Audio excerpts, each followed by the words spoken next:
difference, one cup at a time. Tea time. So be sure to grab your tea, grab a seat, and tune in to Miss Liz.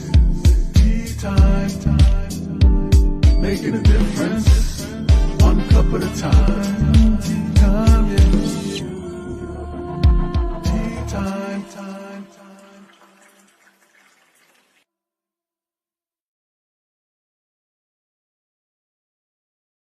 Well, welcome to Tea Time. You know what time that is. It means it's storytelling time and words. That's what we do in this house. We don't serve a beverage. And tonight I have Raven Oak in the house, and we're going to talk about her memoir called Voices Carry. So before we get started with Raven in the house, we're going to get you over to Miss Liz's YouTube channel. Ring that little doorbell so that you can subscribe and be notified when all these Tea Times are live.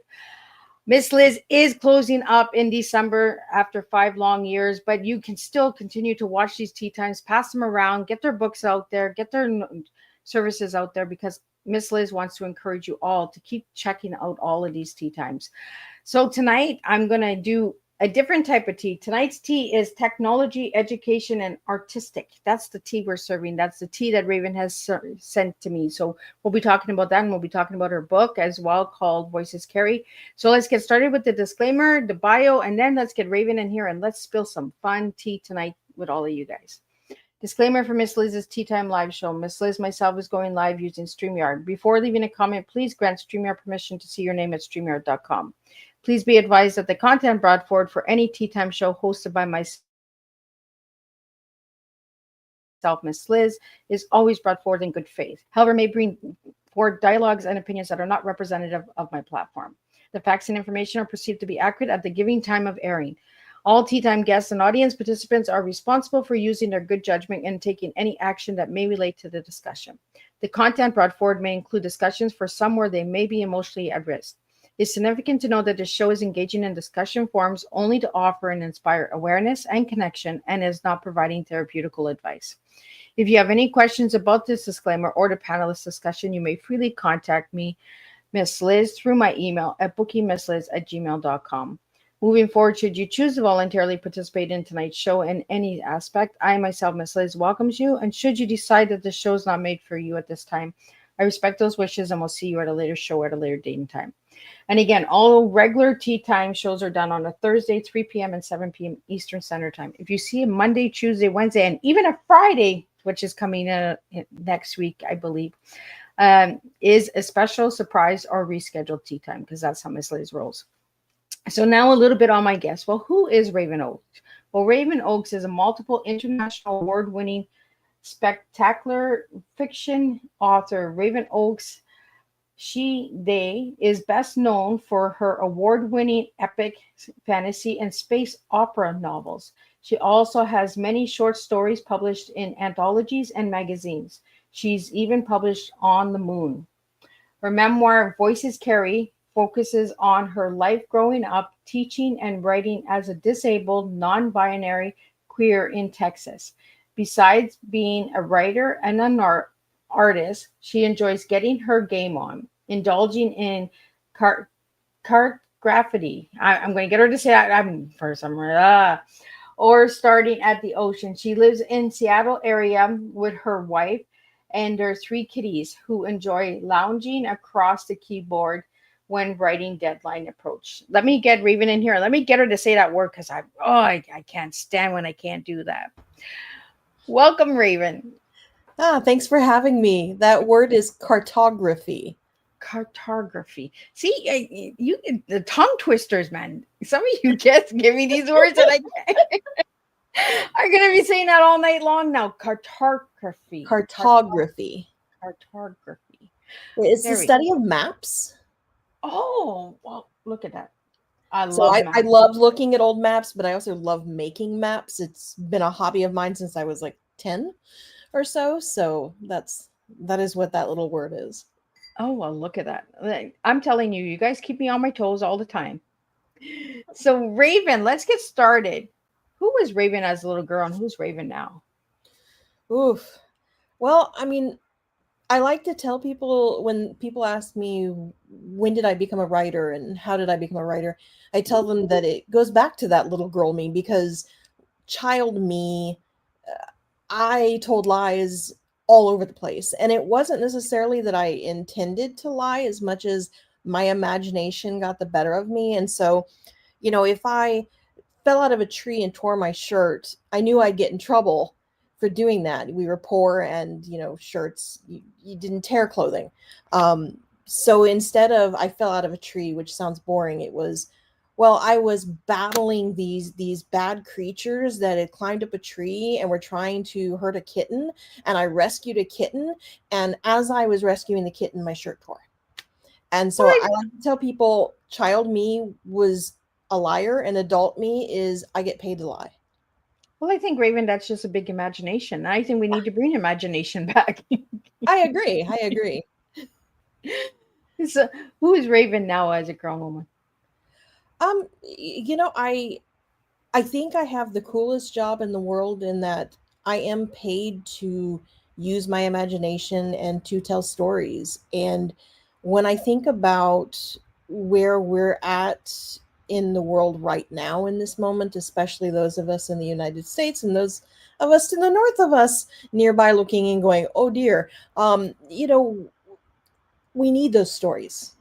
We need what they give us hope wise. We need those things to buoy us. And so me as an adult, I want to change the world through the written word. I want to be somebody who you read something I write and it makes you think and it makes you question. And then it maybe brightens your day in addition to that. And so that's who I am. So how old were you when you started writing, Raven? I actually was first published when I was 5. I wrote a book as part of a literacy program where the University of Florida was studying children and was looking at how to encourage them to tell stories and whether encouraging people to tell stories would make for better readers. And so they actually published the book I wrote as part of their research. So it was kind of quasi-published, but it was part of a research project and ended up being published. So I like to say I started writing when I was 5. But professionally, I think I went to my first writers' conference at 16. And that was probably when I started being much more serious about writing. Didn't get published until my 30s, but yeah, I've had a wild career in terms of length. Well, I think it's the dots, right? You got to go up to the dots. You go here, then you go there, then you go up, and then you go down. And for my listeners out there, I make it really clear to the listeners that life is a journey, right? It doesn't happen overnight. So like you were published at 5, then your first writing conference at 16, and then first published in your 30s, so it took time. And it's not that overnight success, right? Where, oh my God, I published at 5 and I'm a writer for the rest of my life now. Well, I like to tell people writing is not a sprint, it is a marathon. And it does take time, and you can be published and still not have wild success. And sometimes it takes 10, 15, 20 books before, anything really comes of that. And so, you're right. It's not something that happens overnight. It's not a quick process. So Raven, how many books have you written? Written or published? Written, and then we'll get to the published. I would say I've probably written 30 or 40 novels. And published? I have 5 published at the moment, with a whole bunch of short stories and various anthologies. So I have 23 publications to my name at the moment, and more slated for next year. So Raven, you just said anthologies. So what type of anthologies have you written in? So most of my short stories that I've sold have ended up in various themed anthologies that are speculative fiction. And so you'll end up with things like Soul Jar, for example, was through, I think, Forest Avenue Press.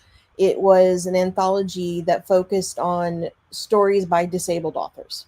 And so all of the authors that were in this anthology are disabled in some form or another. Or I ended up in an anthology called 99 Tiny Terrors. And that one was, little itty bitty short stories that are meant to scare you a little bit, but be something that you can pick up, read for a couple minutes, and then put down. And you've read a story.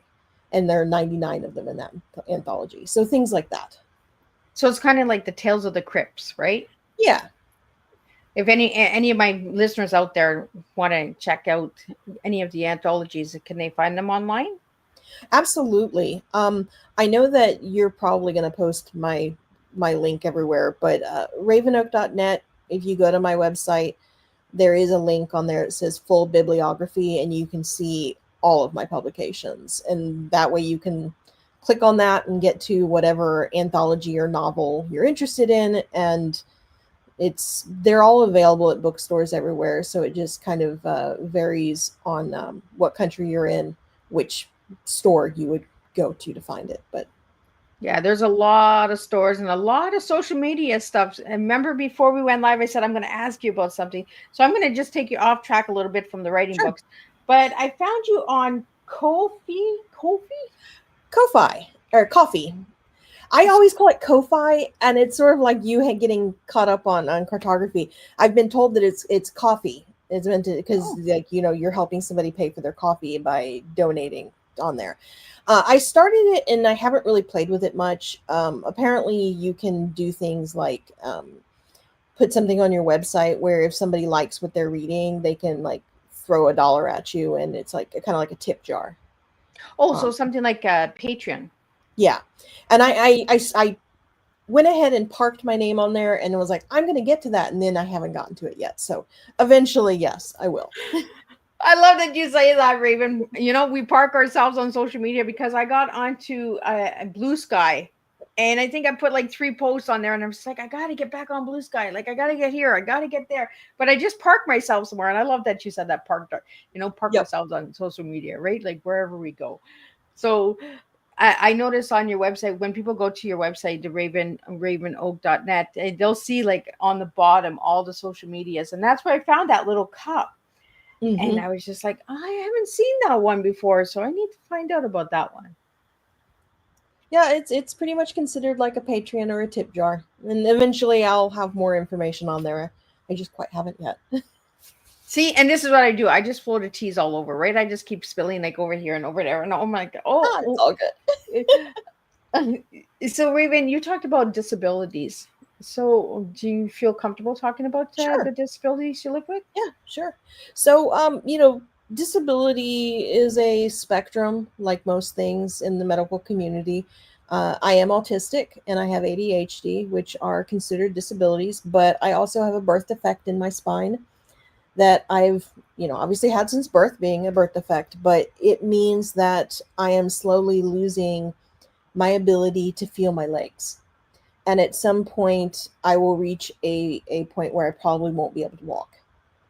And they can't really go in and fix it without endangering the nerves further. And so it's just what it is. It's just kind of a part of me. And when I first started having problems walking and with my spine and with lack of feeling, they thought it was all kinds of things. And it wasn't really until, I guess, when I was maybe 37, 36, that they discovered that it was actually a birth defect in the spine. Just because our insurance and healthcare down here is not very good in the United States. So they did a lot of, we don't know. We don't really want to look. And until they finally looked. And so those are the bulk of my disabilities. I am immunocompromised. I do have autoimmune disorders, and those also can debilitate me on a day, just depending upon, how things are going on any given day. And so, yeah, there's a lot going on medically with me, but, I'm hanging in there. And as long as I can still tell my stories, then this too will just keep on going. Well, and you know, just because you have a disability doesn't mean you can't write, right? Doesn't mean that Exactly. you can't have dreams and goals Hmm. during that. So this is a genetic disorder? Yeah, it appears to be. Gosh, I forgot the term on it, but it's related to. I want to say it's related to ankylosing spondylitis. Is Okay. the thing? That's an autoimmune disease where your bones actually fuse together. Instead of my bones in my spine fusing together, my nerves are fusing together. So, you have a big nerve that runs through your spine that goes right to your brain. And then when it gets down near your rear, it splits off on the sides and goes down your legs. Well, where mine splits, it's fusing to other nerves in that area. And when they fuse like that, the brain doesn't know how to communicate with them anymore. And so it stops communicating, which then means that you're not feeling things. Like my cat can scratch me on my leg and I won't feel it. I can Oh, be bleeding and totally not feel it. And it's related to the fact that those nerves are basically making a big cluster, and my brain goes, I don't know what to do with that. yeah. It's hard when you live with an illness, you know, or a disability that people don't understand, right? Or Hmm. doctors are so fast to just shoot it off, like it's, you Yeah. know, this is what it is. Just live with it and deal with it. And I completely get that because you know, doctors, the heart and passion is gone. I find, Yeah. you know, but they've been through so much as well, you know, that you know, I try not to judge and I try not to, you know, like be hard on them. But sometimes I'm just like, would you just listen? Exactly. So let's get into your tea, Raven. And the tea you gave me was technology, education, and artistic. So tell me why you gave me those three words for your tea. Well, I mean, I grew up in the kind of the cusp of late Gen X, early millennial generation. And so I grew up with the explosion of technology. I was on the internet before there was really an internet. It was more just BBSs and old school kind of places, and I got to watch the internet basically be born, the modern internet as we know it. And it's always been a part of my life. And then when I became a teacher, I besides teaching English, I also taught computer classes. And so technology has just kind of always been kind of a foundation of who I am. And then, I spent 13 years as a teacher, and so that's been a big part of who I am. Even though I'm no longer teaching in public school, as a writer, it's kind of my job also to help other writers and help them hone their craft. So that education part of it has persisted. It's always, been there, and I think will probably be there till the day I die. Um, Artistic is it's what I live and breathe. I mean, I paint and I make money off my art. I make money off of my writing. But I also make money off of music. I'm a musician. And so like I am, I kind of like to say it's the holy trinity of arts. I'm kind of in all of those things. And I can't think of a time in my life when art in some form or fashion wasn't a part of it. I didn't find the music. I found the art Ah, when I it is on checked. my website. It's a little hidden because I don't put a lot of music out there these days. That's the downside of being talented in many areas, is that you feel yourself. You know this too. You feel pulled across too many things, and it's like, Yeah. well, what gives? But for people who are curious, if they go to my website, up at the top where it says other work, if you scroll down, it says musical projects. And then you can see I have a CD out from way back when I was a music major in college. Um, and you can listen to it streaming on a whole bunch of places. And eventually, someday, I'll put more music up because I still do create music. It's just not been my focus. Yeah, I just found it. The musical projects. See, Mhm. I'm checking while you're talking. I'm just like, Mhm. oh, I didn't see that. Where I missed that. So talk about a little bit about your artwork, Raven. Yeah, well, growing up, I was always drawing things to go with my stories that I was writing. I was under the impression that I was not very good at art just because the people around me didn't think I was that good at it. And my art teachers, because I wasn't perfect, I guess, they also were just kind of like, hey, stick to your writing. It wasn't until more recently that I was showing some of my artwork to friends who were like, actually, your stuff is really good. Have you, considered selling any of it? And I made some, copies of stuff and took it with me to a convention, and it sold well. And so now I've done a couple of book covers for other authors as cover art, and I continue to do art. It's it sometimes it's images that are in my brain from my stories, characters or places, but sometimes I also dive into fandom. I'm a huge geek, and so somebody will say something, some quote from Doctor Who, and my brain will go, "Ooh, what if we took Doctor Who and Pokemon and mixed them together, and suddenly all the Pokemon were doctors?"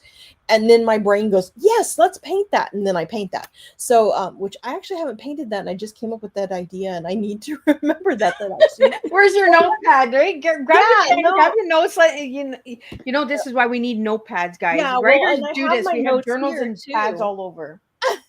Well, and I have my notepad, so I'm like, okay, Doctor, Pokemon, art. Okay, yeah. So I've written that down now. So you can see that coming from me probably soon. But that's the kind of what happens is things will just pop in my head, and I feel compelled to, put pen to, or paintbrush to paper and you know, make that visual come to life. Well, sometimes those teachers, back in the day, or friends and family that used to say, that's not good enough. To stick to this, and instead of that, maybe it was something that they made them uncomfortable, or they were like, oh, how does she see this? How does he see this? Like, Mhm. so they tried to kill that dream, right? Kill that spark. Well, I Uh, know that the beginning growing for you. growing up, I think having the fact that I grew up in a very religious and abusive household, there was also some element of them wanting me to grow up and do something that would make lots of money. So, something to be proud of. In other words, go be a doctor, go be, fill in the blank. The idea of going into the arts meant two things. Number one, I would not be making gobs of money, probably. And number two, I would be doing things that were being artistic would probably be more liberal, and that was not seen as a good thing. Um, the idea of being a feminist or being someone who believes in equality, those were not things to be proud of. And so I think there was a lot done to discourage anything that could lead to that. Well, I think it goes right back to the beginning, right, Raven? When we started the conversation as a little girl, you said, "Oh, I lied a lot." I don't think it was lying. I think it was more of an imagination that Yeah. wanted to be released. So you would come up with these fibs. They call them fibs.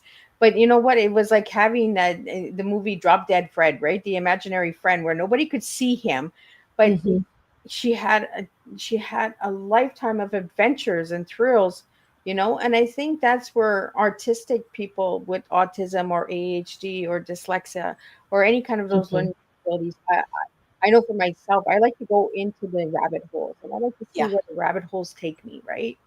Yeah. um, and like you said, with Pokemon and Doctor Who, like I think that's pretty cool. Like as you were describing it, I was trying to envision it, and I was like, I think it'd be pretty cool.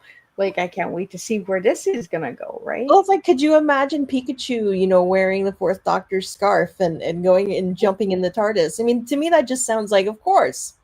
Why would we not do this? I can't wait to see it. Like I'm gonna reach out to you and I'm gonna say, Raven, did you draw that picture yet? So, Raven, let's get into your book. The reason that you reached out to me, and your book is called Voices Carry. I like the Sure. name Voices Carry because I'm a big advocate of voices. It doesn't matter what topic it is. I believe that we all have a voice to make a difference. So let's talk about your book, on how you Sure. got the title and how it came about and what it's about. Well, it's interesting because Voices Carry is actually the title of a song by a group called Till Tuesday from the 80s. Amy Mann, who later had a solo career, that was her group back in the 80s. And when I was a kid and that song came out, I remember being crowded around somebody's television because MTV was showing the new hits of the week. Um, and that song really struck me because in the video and in the lyrics, it's actually about a couple, and the boyfriend or husband, whichever that figure, was telling the girlfriend to be quiet because voices carry. Because it was a, hey, don't embarrass me. I don't want to air dirty laundry. Yeah, I'm yelling at you, but you should like, shh, don't tell anyone. It That really caught me off guard because it was one of those, probably the first example of me stepping back and going, wait, something's wrong with my home life, because that looks more like my home life than everybody else's families. Huh. I wonder what's with that. And so for me, I'm a fan of everybody using their voice. And I'm very much a fan of people speaking out and telling their truths and not hiding the things that happen to them, because silence is how people get away with doing what they're doing. And Exactly. so, between this song and that idea of voices being able to carry, that they should carry our truths out there, um, it seemed to be the perfect title. And when we hit the pandemic, there was a lot of time when long COVID made it difficult for me to write, because the brain fog and some of the symptoms I had, I was in bed and I couldn't really do much.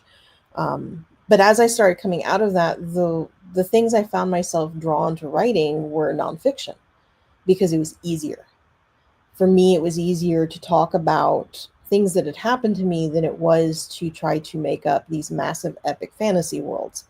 Um, and I had long been told by others, oh, you really should write a story or write a book about the things that happened to you as a teacher. People kept being drawn to those stories. And so it kind of became that perfect storm of, now is the time, I should really do this. And so that's kind of how Voices Carry was born. So, Voices Carry, is it your real life story? It is. It is. I have changed all of the names and the places, not just to protect others, but to protect myself as well.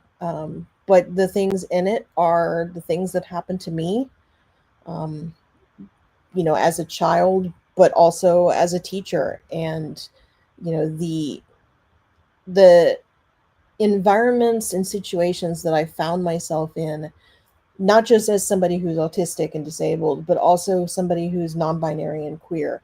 And when I was trying to figure out, you know, is there something wrong with me, or is that normal? I mean, with my upbringing, I wasn't exposed to a lot of the queer community. And so as I was trying to find myself at the same time as teaching, kids who were also trying to find themselves, um, there was a lot of conflict being in Texas, in an area where being queer was a secret.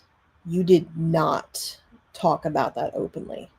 And if you did, school districts would do their best to basically fire you and chase you away. If you were lucky. If you were not lucky, somebody beat you up in a back alley. So there were some very scary situations I found myself in. And so, yeah, this was me basically saying, hey, I'm tired of being silent. I'm tired of being quiet about this. When my country is electing certain persons that they're electing, it's time to speak up. There's a problem. Yeah. So how long did it take for you, Raven, to find that voice for yourself within? You know, my my finding my voice has been an evolutionary thing probably since college. I mean, when I escaped home and decided, I'm not gonna let somebody silence me anymore. That was like step one. But I still, even though I was like, I'm gonna speak out against, prejudice and all these horrible things I see in my 20s, I still found myself being silenced. I still allowed people to put me in a corner in ways I just didn't anticipate. But also, when you're autistic, sometimes in instead of just fight or flight, there's also freeze. You Yeah. freeze. And I would find myself freezing and going, but I'm stronger than this. But I don't want to be quiet about this. Why am I letting somebody silence me? And so, I've kind of had these waves of, okay, I'm going to speak out about this. And then, oh, let's speak out again. And, oh, nope. Okay, quiet. And I think, I don't know, I'm 46, and this was kind of my, how much longer am I going to you know be quiet about some of these incidences. And I just kind of had it. People talk about not really having any issues with being honest anymore, and just being open about everything, and I've kind of hit that age where that's happened. I'm Well, trying to as you keep. get older, I once I hit 50, I'm just like, I don't care who likes me. I don't care if you Exactly. agree with me, but I'm not going to be quiet anymore. It's Yeah. time for my voice to come out. And I think being a survivor of abuse for myself, Raven, as I got older, I found my voice. I didn't want to be that Hmm. freeze again. Why am I freezing? Why am I getting all this triggers again? Yeah. And that's when we have to start removing ourselves from situations and environments and stuff like that as Hmm. well, right? And as you get older, it just hits you more, and it's like, no, we're not doing Yeah. this anymore. Exactly. Exactly. I was trying to find a PG way of putting it, and you have done that beautifully. Well, um I have the little switch where I can put it explicit, right? Because even if we say the word shit, we have to put it in. yeah. We can't express ourselves anymore. It's always that fright, flight, or freeze. Hmm. And we don't talk about the freeze much. So I'm really glad that you brought the freeze up, because for my listeners out there, a lot of my listeners are survivors. Uh, you know, we do freeze. We get Yeah. re-traumatized. The triggers hit us, and we're just like, where's this coming from, right? Out of Yeah. nowhere. I was fine for 10 years, and all of a sudden this thing is making me freeze again. Hmm. Why is it happening? Yeah. Um, so Raven, with your book, Voices Carry, who what's the target audience for that book? The target audience is actually kind of a twofold audience. There's the, I want people in the queer community to read it and know they're not alone. I want autistic people to read it and know they're not alone. Same thing with disabled people. Like the people that I identify, these are my people. I want them to be buoyed by the understanding that yes, your voice is your strongest weapon. Use it. But I also want educators and people involved in educating to read it, because I feel like some of my colleagues, they just didn't have training on how to deal with someone like me. They didn't understand autism in an adult. They're trained on how do you treat your autistic students, but they're never trained on what to do when your autistic colleague is having a meltdown and sensory overload. How do you deal with that? And so the way they treated me was horrible. And I think that if they knew that it hurt me that badly, they would be, oh my God, I didn't mean to. But they didn't know. And Yeah. so I want educators to read that, not just for autism, but for queerness and everything else that I've mentioned, so that they have a better understanding of, okay, the things that you learned in training about how to teach kids with these issues, it also applies to adults. it also applies to your colleagues. Here are things you can do to not be a jerk to your colleagues, to be a better educator. And so I'm kind of wanting both sides of that audience wise. I think it's good, right? We need both sides. We need the light and the dark, right? We need both in order to make a difference, in order to make changes. Yeah. Raven, were you diagnosed as an adult with autistic Yeah. or a child? Adult. Same with ADHD. Like it was, we hear things about how in the 80s and somewhat the 90s that women or people assigned female at birth were not diagnosed with ADHD and autism as much. It seemed to be a boys disorder. And so there are a lot of us out there, and probably some of your listeners as well, that yeah, we didn't get these diagnoses until we were much older because it just wasn't looked at. Yeah. I had a guest on at the beginning of last month, Yana Davis. She's been on Tea Time a couple of times, and she's a Black adult diagnosis of autism and autistic. And she said the same thing. We're not all Rain Man. We're not all men. We're not all boys. White boys. There are Mhm. Black. There are white women. Uh, and that's the thing. We're being put in these categories, right? And it was like growing up, right? If you were strange and different and you like to hum and sing and dance, instead of reading a book and doing math questions, you were put into a different category, right? You were the rebel, you were the troubled kid, you were, you know, attention seeking. Uh, but it was the education wasn't there. The Yeah. levels of individuals, we weren't teaching by individuals, we were teaching by groups. Yeah, And what didn't fit in the group was put out of the group. exactly. So, Uh, and that's one thing that I noticed about the work that you do, right? Is that I could feel that is that you were put to the side a lot. So you came with your stories and said, look, at disabled people can still write, oh disabled yeah. people can still have dreams, still play music, do arts. Um, I think it's really incredible what you're doing, Raven, because you're using your voice and it is making a difference. You know, and I just reaching out and appreciate that. saying, "Hey, do you want to have a conversation with me?" That's the biggest thing is we need to start reaching out and saying, "Can we have conversations? Can we Mhm. have an honest, heart to heart, open discussion about?" we we have more in common than we realize, and we are all stuck on this pale little blue dot in this expanse of the universe. And it's not like we can hop on a ship for reals and go settle somewhere else. This is it. So we got to take care of each other, and we got to take care of our home. And if we don't, that's bad for all of us. Right? We all got to work together. We got to learn to work together, love each other. Like, Yeah. I keep telling my kids I'm gonna build me a planet where everybody just learns to get along. Hmm. S- Raven, I want to get into your other words that you gave me. You gave me education and autistic. We talked a little bit about the education as a teacher in that. Uh, how do you feel the education system is today for the children? It's rough. I mean, I saw some of it before I left in school shootings being more commonplace. I have my own triggering incidences with some of that, which I wrote about in Voices Carried. But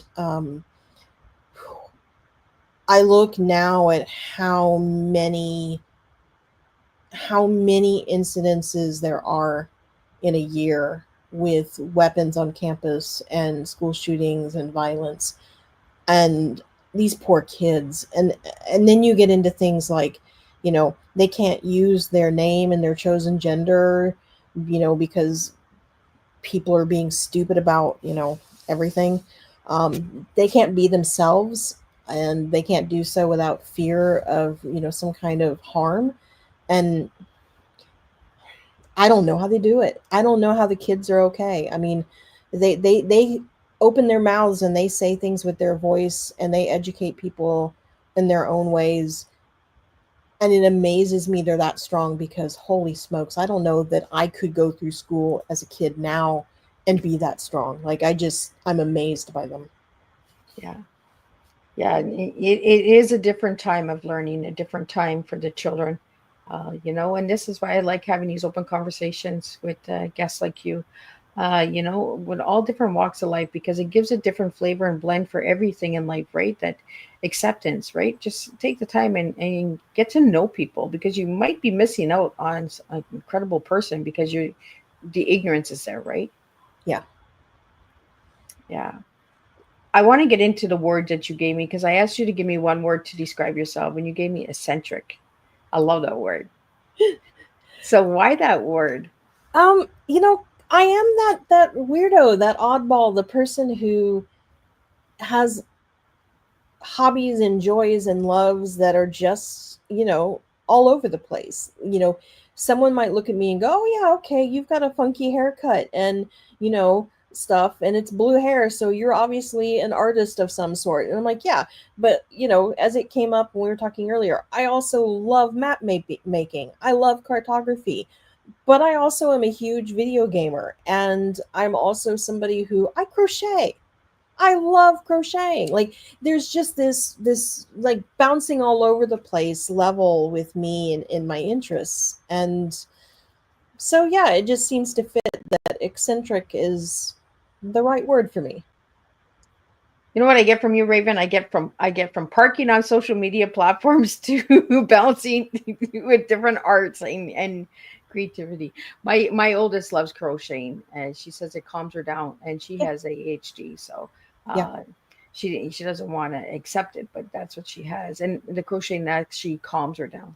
hmm It's something that I can do where I can put on something on TV, like a movie or a TV show I've seen before. So I don't necessarily have to watch it actively, but I can kind of listen and my brain remembers what it looks like on the screen. And then I can do a lot of back and forth. So I can crochet and half watch, half listen while crocheting and just zen.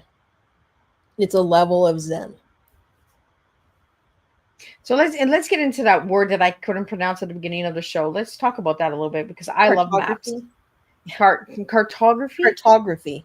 Oh, I hmm got it. So let's talk about that. What is it about the maps that really get your attention? Maps tell stories. I mean, if you pull out a map of what the earth looked like to settlers who were, exploring some continent, way hundreds of years ago, the changes in the coastline or changes of where cities or settlements were, all of those things are part of our history. And that means that they're part of our myth, our stories.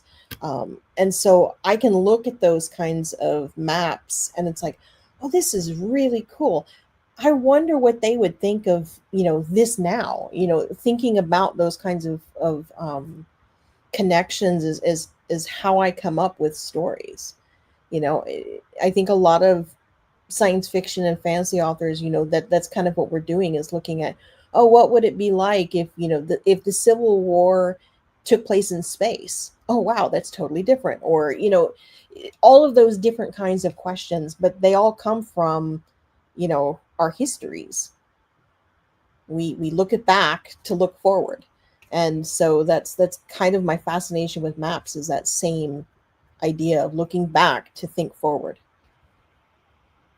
I think that's the history, right? And when I first got on my first plane ride, Raven, and I looked out the window and I seen all these little squares and circles and Oh, I'm lines. so sorry. Go ahead. I said to my children, I said, that's how the maps were made.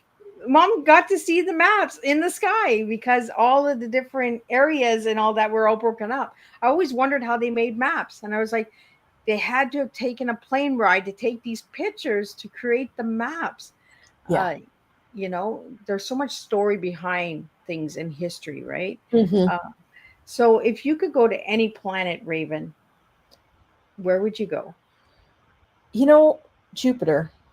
Oh, There is something so awe-inspiring about the red eye or the red dot on Jupiter, and the pattern that all of the various gases make on that just there's a story there, and there's been stories written on it, and there will always be stories written on it. But that one fascinates me. I've never gotten Jupiter, and you know what? I never even thought of Jupiter until you started talking about it, and the red eye. Now you got me curious. I'm going to be doing some research after this, and that's what I mean. I love having these conversations because then it opens my mind into different opportunities and different things of learning as well.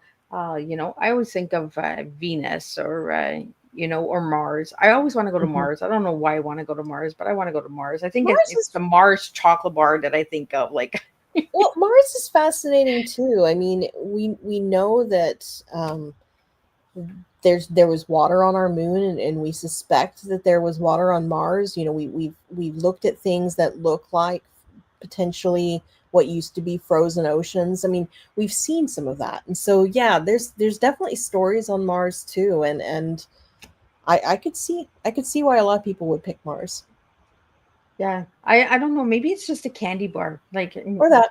it's one of my favorite candy bars. Not supposed to have it, but you know what? And good Mars bar is a good once in a while. I want to talk about three T's with you, Raven: teaching, transition, and truth. Mhm. So let's talk about those three T's because that's part of the Voices Carry book. Yeah. So when I was thinking about the title for this, I wanted to pick some words that would give people a better understanding of what they were in for with the book. Because voices carry could mean a lot of different things. And this really is a story about my role as a teacher and educator, how I came to that role, why I left that role. Um, but also transitions in the sense that, the me who started off as a teacher, I didn't know that non-binary was a thing.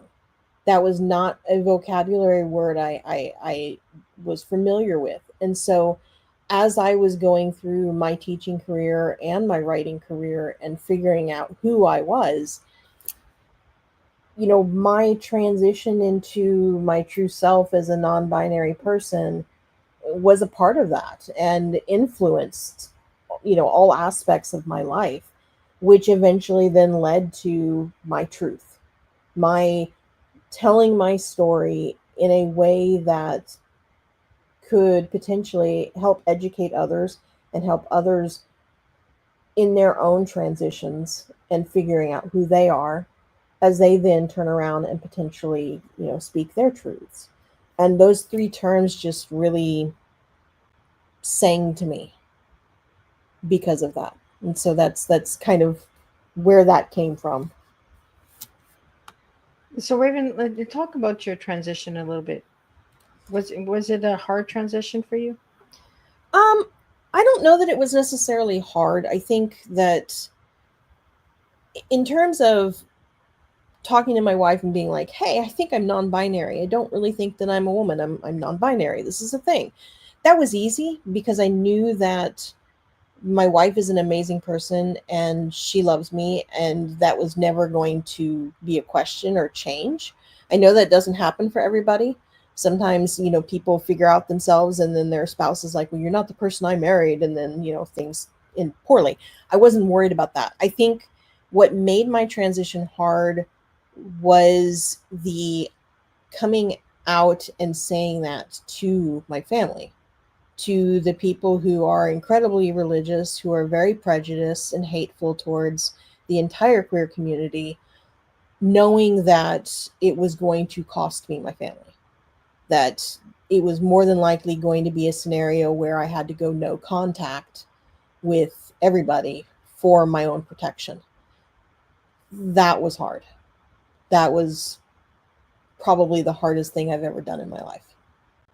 It was necessary and I don't regret it, but yeah, when people talk about the horror stories of coming out and their parents disowning them and things of that nature, yeah, that kind of shit happens. Sorry. No, and we got the button for the shit word. Yeah. I want to ask you a question, Raven. Yeah. Why do you think there's so much hate for the non-binary? I think when you go back, queer people and non-binary people and even transgender people, they've existed for eons. I mean, Native American people have two-spirit. I mean, these are people who have always existed. We've always been here. Um, you go and you look at the evolution of gay rights, for example. You know, gay marriage used to be completely hated and never going to happen, and like gay people were these evil things, blah blah blah. And over time, we fought for our rights and things slowly changed. There's still a lot of hatred out there, but less than there was. I think we're seeing a similar progression now with transgender people and non-binary people, in that we're now the hated group, so to speak. We're now the misunderstood group, and hopefully eventually we will push past that and we will not be the hated group anymore, that we will gain rights in a similar fashion. But it's a battle, and I think a lot of it stems from really ignorance, just a lack of understanding. A lot of the people who hate us think we're a new thing, and they you know I it makes me just totally baffled when I hear people talk about how there are kids in schools that identify as a cat and they're using litter boxes in classrooms. That was literally on the news, I kid you not. That's Wow. not happening. I mean, teachers can't even afford books in their classroom. What makes you think they can afford kitty litter? I mean, or trans surgery or anything else. I mean, it's not happening. It really isn't. But people are so afraid of what they don't know and what they don't understand. They will make up anything that pushes that narrative that makes them feel more comfortable. And Well, so, that's what we're seeing, and it's frustrating. I think, Raven, it goes well. It's like mental illness, right? Mental Yeah. illness for the longest time. Oh, well, get away from them, right? They have this Yeah. curse, instead of getting to know and understand mental illness. With autism and autistic, it's the same thing. Oh, they're different. Get away from them. It Yeah. was always taking and removing us from a group to another group, Hmm. and then judging the group without understanding the group. And this is why on Tea Time, I like to bring these topics to the table, and I like to bring all walks of life from all over the world, because we need to start opening our hearts to understand people. We need to make a difference. We need to bring that impact of understanding that we all bleed red. It doesn't matter if we're queer, if we're straight, if we're homosexual, if we're gay, we're all bleeding red. We're all Yeah. individuals. We're all human beings. Where did humanity disappear? Yeah. You know, and I really think that it's important to have these conversations. It's important to sit and have this heart to heart, because it means that we're taking the time to understand one another instead of judging. Yeah. Because I could have said when you reached out to me, Raven, oh no, no, no, no, but I wanted to know. I wanted to know your story. I Yeah. wanted to know you as an individual, Well, you know? it's so fascinating too. Like, um, when you think back to 1920s, 1930s, little boys wore dresses, pink little dresses, no less, for official photos. Like, that was a thing. Yeah. The What clothing someone is supposed to wear, and pink being girls and blue being boys, didn't really happen till like the 1950s, 1960s. The whole like McCarthyism and Red Scare and all moving into that stuff. And um, there's no reason for it. I mean, what our culture defines as gender and gender norms changes and has changed since the beginning of humanity. So, like, I like to tell people, yeah, there's sure there's biological sex and all that kind of stuff, but what gender norms are changes as we evolve and as our culture evolves. And it's just as much a spectrum as autism and anything else that you look at in life. And so to assume that everybody fits into one box or another, and that the binary is the only thing that exists, is a very kind of self-centered way of looking at the world. That's just not really how it is. And it doesn't mean that because I'm non-binary, you have to suddenly feel threatened and be non-binary. I'm not trying to like convert you. I don't want you to be your unauthentic self. I want you to be you. And I think that that's part of it is they're afraid that we're trying to change everybody to be like us. And no, we just want to live. Well, We you want just to be want to exist. accepted. You just Yeah. want to be accepted like the rest of us. Yeah. You know, and that's the thing is because instead of taking the time to understand, it's easier to judge, right? It's easier to remove. It's easier Mhm. to target. It's easy, you know, these are things that we're all doing as individuals. You know, when someone says, I don't judge, yes, we all judge. All of us, we all Absolutely. judge, Yeah. right? Let's be honest with each other. Oh, Like yeah. what we don't understand, we judge.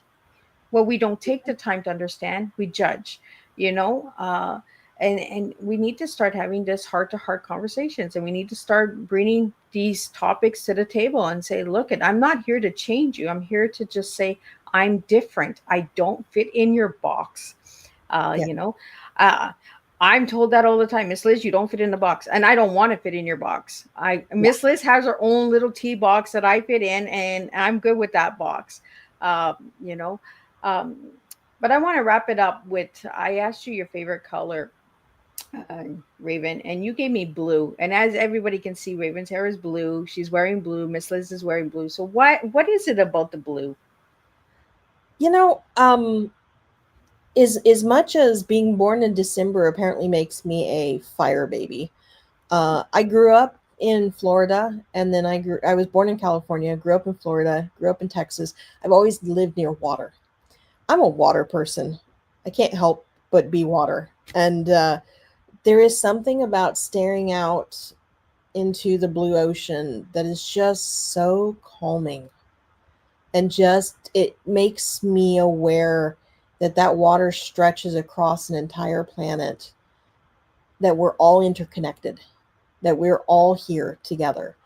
um, so from that aspect to Carl Sagan's pale blue dot and his little speech about this is home, I've just always been drawn to the concept of blue, and the what the sky and the water and all these things mean in terms of this is us, this is humanity.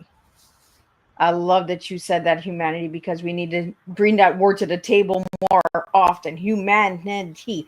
We all need to be our true authentic selves, and we all need to be that color, right? And that's why I asked that color, because a color means different for everybody. And I love that you brought the flow and the connection and everything, because you go right back to the cartographic, I know, cartographic Cartography. cartography. I say I'm going to practice the word all night, guys. Cartography. Think of And it like car tog car cartography. graphy. There you go. There we go. Miss Liz got it out. But it goes right back to the maps, right? It goes back to the storytelling. It goes back to Mhm. the connection and unity and working together. Although the different provinces join together in a map, all of the states join together in the map. It's Mhm. connection, inclusion, diversity. You know, that's what real diversity and inclusion is accepting Yeah, everybody for who they are. You know, absolutely. I really enjoyed this conversation. I really enjoyed having you as a guest. And if anybody would like to reach out to you, Raven, how can they reach out to you? And then I'm going to do some shout outs because I see that there are a couple people that are viewing from Cornwall, and I would like to give a special shout out to them as well. So, Sure. Well, ravenoak.net is my main website, and all my social media links are on there. You can also email me at raven-oak.com, and you can contact me any of those ways. Again, you can hit me up on social media. And just because I haven't shown it, Voices Carry, it's available everywhere. Go grab a copy. awesome. Well, thank you so much, Raven. I had a blast having you on as a You too. guest. Thank And you. it's a small world. We have some friends that are connected, and they were also tea time guests, so it was an honor to have you here. I want to give a special shout out to the Connect Beaver, who is tuning in. They are a big home business that just started in February, and they are doing awesome. So if anybody needs Christmas gifts or anything, I would go check them out. Miss Liz is going to be doing some Christmas shopping. And again, I want to thank everybody for tuning into Tea Time. As I mentioned at the beginning of the show, Miss Liz is closing Tea Time after 5 long years and over 400 interviews. So be sure to check out all those interviews. I will be back tomorrow with Jason with FNCU for you. Free speech. We're going to bring that to the table. And then we have Dr. Z coming in. We're going to be talking about menopause matters, because we all know how menopause hits us women and even men. As some of you don't think it hits men, it does as well. So we'll be bringing those topics to the table. And then we're going to have Kyle Kuhn joining us on the 28th in the afternoon. And he'll be talking about Paralympics. So he went to Paris at the Olympics, and he'll be talking about his story as well. Special Olympics. And then we have Sad Times, who was supposed to be on this afternoon, but will be on the 28th at 7 p.m. talking about his podcast. So if anybody's looking for opportunity to share their mental illness or stories, personal stories as well, reach out to Kevin Kristen from the Sad podcast, Sad Time podcast, and all that good stuff. And we just keep spilling tea until we wrap it up with the reunion show on December 19th. If you guys want to know more about that, check out the press releases on multiple news outlets, and also Miss Liz's website at www.misslizsteatime.com. And I'll see everybody tomorrow, same time, same place, and we'll spill tea all over again. So until then, keep being your true selves and keep spilling your tea.